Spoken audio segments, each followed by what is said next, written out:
ఎవరు విశ్వాసి, ఎవరు విశ్వాసి కాదు, ఎవడు క్రైస్తవుడు, ఎవడు క్రైస్తవుడు కాదు. ఉదయకాలము ఉద్యోగంకి వెళ్తున్నాం, సాయంత్రం దేవుని దగ్గరికి వస్తున్నాం. ఒక రోజులో కొంచెం మంచి చేస్తున్నాం, కొంచెం చెడు చేస్తున్నాం. నువ్వు కాలేజీకి వెళ్తున్నావు, మళ్ళా కొంచెం చెడులో పాలు పొందుతున్నావు. దేవుని సన్నిధికి వస్తున్నావు, దేవుని బిడ్డ ఉండకూడని స్థలాల్లో కూడా ఉంటున్నాం.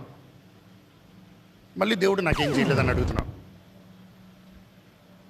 దేవుడు ఈరోజు మన జీవితంలో ఆయన కార్యాలు చేయాలంటే మనకు సహాయం కావాలి. నువ్వు ఏ స్థితిలో ఉన్నావో తెలుసుకోవాలి.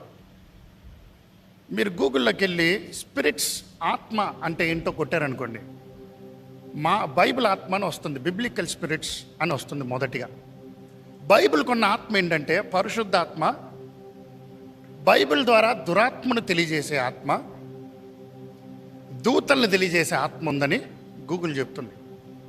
గూగుల్ అంటే ఈరోజు కొడితే వస్తుంది కదా అందరికీ. మానవుడికి కూడా ఆత్మ ఉందంట. మానవుడికి ఉన్న ఆత్మ ఏంటి? Attitude, character, inner being. Attitude అంటే మన క్రియ, మన పని.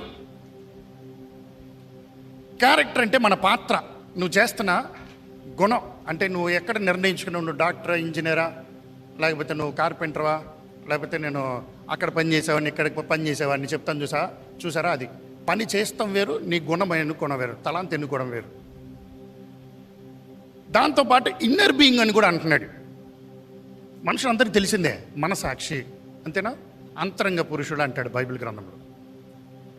ఇంకొక ఆత్మ కూడా వస్తుంది, ఆల్కహాల్ స్పిరిట్స్. విస్కీ, రమ్ము, వోడ్కా, ఎక్సెట్రా ఎక్సెట్రా, అది కూడా స్పిరిట్ అంట. అదే కదా.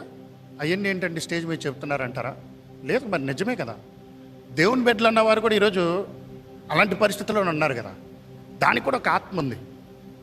ఏ ఆత్మ? టైం అయిందనుకోండి, ఆ టైంకి ఆత్మ కావాలి.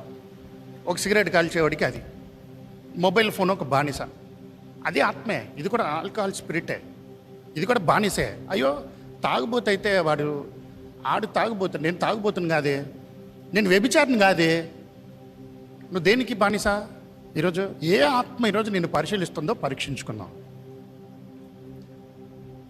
కానీ ఈరోజు దేవుడు మరొక ఆత్మను కూడా తెలియజేస్తున్నాడు.